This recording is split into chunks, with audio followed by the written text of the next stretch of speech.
È il primo pomeriggio quando nel cielo si materializza lo spettro dell'incubo che l'8 luglio 2015 sconvolse la riviera del Brenta, provocando un morto, 92 feriti e 100 milioni di danni tra Dolo, Mira e Cazzago.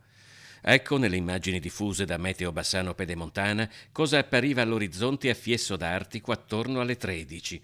Ciò che fortunatamente si è risolto poi solo in un grosso spavento. Il tornado non ha toccato terra e non ci sono stati feriti o danni alle abitazioni. Il sindaco Marco Comunato ha comunque invitato a prestare la massima attenzione ed evitare spostamenti non necessari. Il forte vento ha provocato la caduta di rami di grosse dimensioni. Altrove è andata un po' peggio, come ad Olo. La nostra protezione civile è fuori a liberare strade da alberature come questa che si sono sradicate per il grande vento.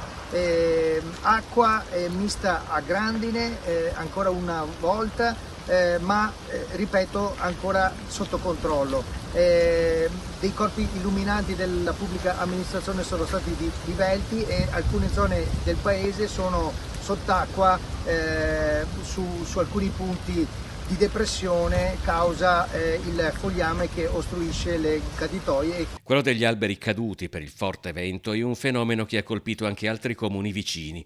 Particolarmente pericolosa la caduta di un albero in via Roma a Pianiga, che fortunatamente non ha provocato conseguenze.